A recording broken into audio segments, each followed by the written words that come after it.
Part 1. The Tunguska Explosion. A scientific mystery. In June of 1908, a remote region of Siberia experienced an event that would perplex scientists for generations. Without warning, a colossal explosion erupted above the Tunguska River basin. This blast released energy estimated to be over 100 times greater than the atomic bomb dropped on Hiroshima, leveling an estimated 80 million trees across some 830 square miles.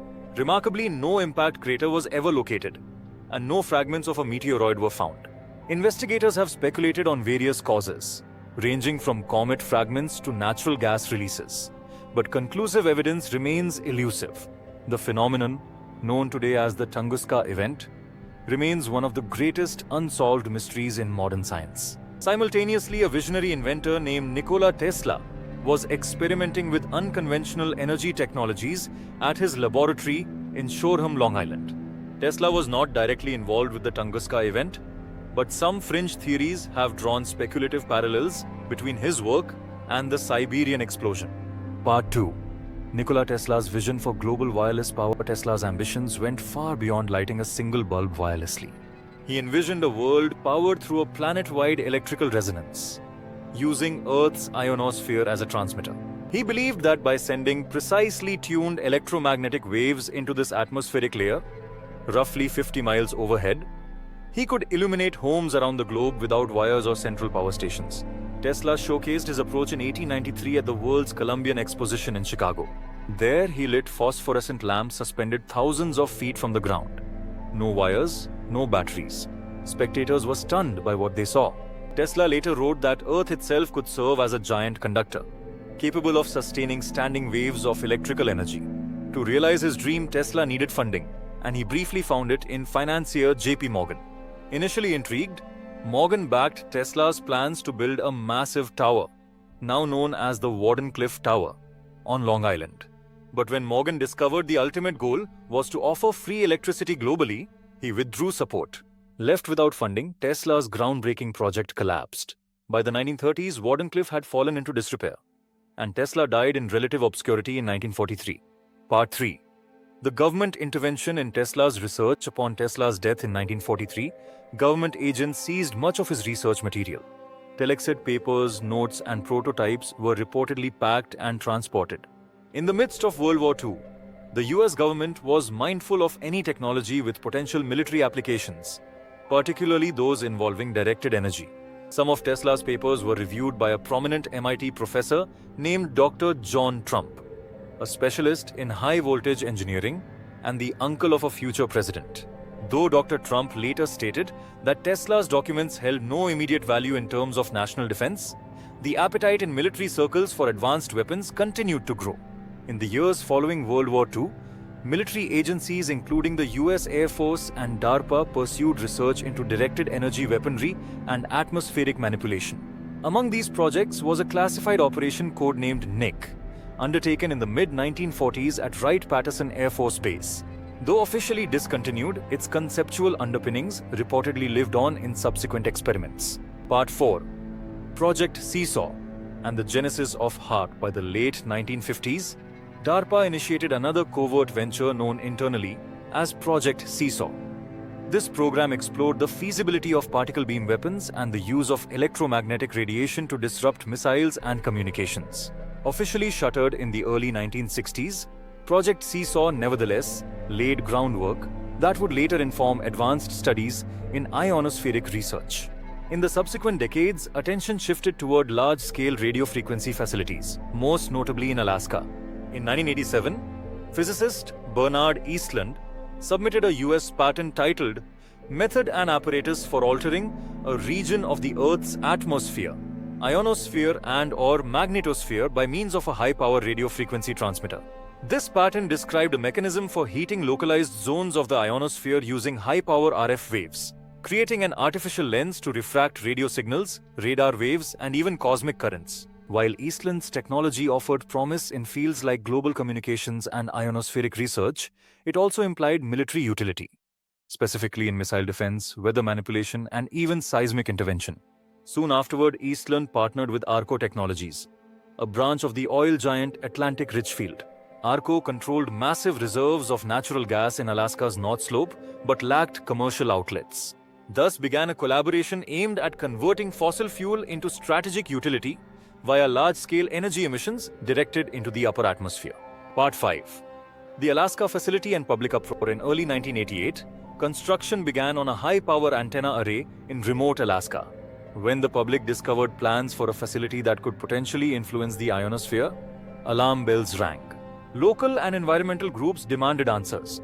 Officials initially claimed the facility was nothing more than a scientific outpost for atmospheric research. However, Eastland's own patent suggests a dual-use design, capable of facilitating seismic energy transmission, weather modification, communications interception, and missile defense. These capabilities went beyond academic curiosity. They suggested a deliberate weaponization of atmospheric and geophysical systems. Despite assurances that construction followed peaceful intent, further scrutiny revealed the facility's design closely tracked Eastland's patent, even to the same frequencies and power outputs. Part 6. HAARP's evolution and scientific foundations. By the early 1990s, the facility, later nicknamed HAARP, High Frequency Active Auroral Research Program, had been brought online. In addition to transmitting multi-megawatt radio waves into the ionosphere, HAARP's proponents made no secret of its capacity to illuminate, disrupt, or bend radio signals across large distances. Internal documents from US defense agencies misstated the potential to influence weather and ionospheric turbulence as experimental variables. Scientific publications of the time began to acknowledge that high-altitude electromagnetic disturbances are not purely phenomena of theoretical interest. They interact dynamically with meteorology, atmospheric chemistry, and even geomagnetic processes. In 1996, a classified paper from the Air Force titled Weather as a Force Multiplier, Owning the Weather in 2025, acknowledged that meteorological modification could someday become a linchpin of military strategy. Human-made atmospheric disturbances, such as hurricanes, droughts, and severe storms, were explicitly considered in strategic plans. Part 7. Weather warfare. From Vietnam to the present, the concept of using the weather as a weapon has roots in past conflicts. During the Vietnam War, Operation Popeye involved cloud seeding to extend the monsoon season over enemy supply routes, aiming to slow troop movements and damage morale through mud and flooding. These earlier attempts were crude compared to HAARP's technical ambition. Yet they underscore a continuous theme, that gaining control over atmospheric processes, even slightly, could offer strategic advantage. Critics point out that HAARP's power output, around 3.6 megawatts, seems tiny compared to the energy scale of storms or tectonic activity. However, the counter-argument arises from chaos theory. Small perturbations in highly sensitive systems can cascade into massive phenomena, a concept popularly summarized as the butterfly effect. Thus, a small localized disturbance at the right place and time might, in theory, trigger disproportionate disruptions. Part 8. Earthquake creation. The seismic potential beyond the weather. HAARP-like systems might, in principle, affect the ground itself. Scientists working with deep earth tomography have shown that relatively low-powered electromagnetic emissions, on the order of 30 watts, can be used to identify subterranean structures like oil or mineral deposits with remarkable accuracy. HAARP amplifies this concept dramatically. With billions of watts directed skyward, it could hypothetically generate ELF, extremely low-frequency waves that penetrate deep into Earth's crust and oceans. Minerals, rocks, faults all resonate at characteristic frequencies. Stimulating those frequencies could exacerbate tectonic stresses in ways not yet fully understood. Some researchers have observed atmospheric ionospheric anomalies just hours before major earthquakes in Haiti 2020, Sichuan 2008, and Fukushima 2011. Proponents of the tectonic weapon theory speculate that HAARP or similar systems might have triggered or amplified these natural events. Critics argue coincidences do not equal causation. Still, the correlation between active transmissions and seismic signatures continues to be puzzling and worrisome. Part 9. The mind control hypothesis. Perhaps the most explosive conspiracy surrounding HAARP involves the claim that it might be capable of influencing human thoughts. The human brain operates in frequency bands ranging from approximately 1 to 40 Hz. Some studies have found that external electromagnetic fields can prompt brain waves to synchronize, a phenomenon known as frequency following response, FFR. At sufficiently strong amplitudes, exposure might alter mood, memory recall, or perception, even triggering hallucinations or seizures. US military research during the Cold War, some publicly disclosed, some declassified, reveals a genuine interest in electromagnetic influence over neurological function. Projects like MKUltra explored mind-altering substances and stimuli, sometimes in unethical or undisclosed ways. While extrapolations linking HARP directly to mass mind control remain speculative, the concept is rooted in legitimate science and historical precedent. European policymakers have expressed concern. As far back as 1999, the European Parliament passed resolutions urging clearer understanding of ionospheric projects and cautioning against systems capable of influencing psychological states. Yet implementation of these resolutions has been negligible, and no mandatory international oversight mechanism has emerged. Part 10. Transition to academic oversight. In 2015, control of HARP was transferred from the US Air Force to the University of Alaska Fairbanks. This change was framed as a push toward transparency and broader scientific usage. The university opened the facility to academic researchers and public tours, fostering collaborative work in ionospheric science. However, internally produced statements hint that the most sensitive components, such as phased array beam-forming equipment and pulse modulators, were removed before the transfer. Consequently, while HARP continues to operate as a legitimate atmospheric research tool, it may lack some of the most powerful innovations thought to exist under military control. Part 11. The balance between science and secrecy. HARP embodies a duality. It is both a serious scientific venture and a potential strategic weapon. On one hand, it has revealed fascinating insights about plasma physics, auroral dynamics, and long-range communication phenomena. On the other, classified funding and redacted technical reports imply an operational murkiness, fostering persistent distrust. Many aspects of HARP's history remain obscured behind the veil of national security. Pressurized brochures, FOIA requests, and leaked patents sometimes tell only part of the story. The same secrecy that surrounds advanced weapons capabilities can also protect sensitive research with peaceful aims. That makes it difficult to disentangle fact from fiction. Part traits.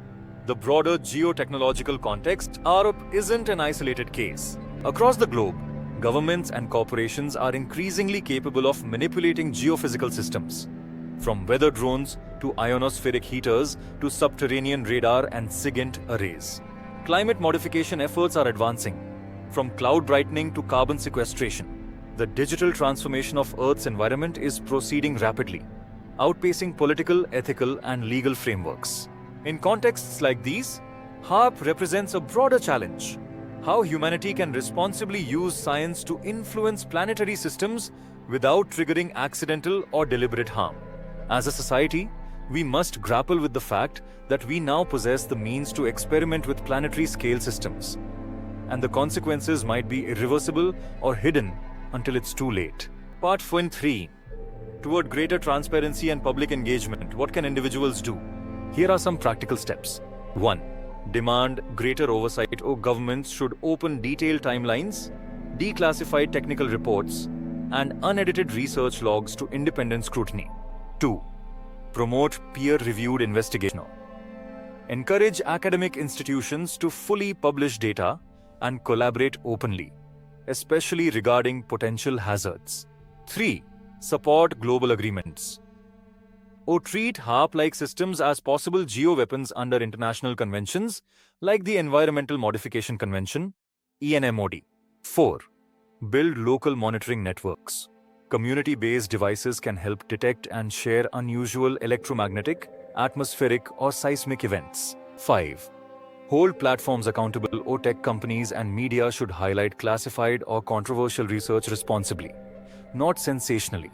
Part 40. Reflection. The ethical and existential stakes. HARP exemplifies a profound paradox at the heart of 21st century science. We are capable of manipulating the Earth itself, yet we remain ethically and politically unprepared for it. Technologies intended for communication or research can easily morph into instruments of influence or coercion.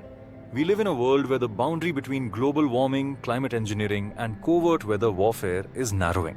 Similarly, the line between therapy-grade electromagnetic exposure and mind control still stands on uncertain ground. To navigate this reality, we need radical transparency. We need more than glossy lab tours or journalists inviting us to trust the scientists. We need full technical disclosure, unfiltered data, and open peer review. Otherwise, we will be forced to trust unseen institutions with permanent power over planetary and human systems. Sovereignty, Part 15. Final thoughts. The Tunguska event remains inexplicable. Tesla's death thwarted a bold, transformative vision of planetary power and communication. Post-war government agencies quietly nurtured technologies that blurred the line between benign research and dominating power. YAP remains both a powerful scientific tool and a technological enigma, capable of educating or manipulating depending on its use. So the complexity of modern geotechnologies demands that we rethink how public oversight, ethics, and international cooperation can keep pace with global-scale science. As cosmic engineers, we must either rise to the responsibility of open, accountable stewardship or drift into a future where innovation outstrips our moral readiness.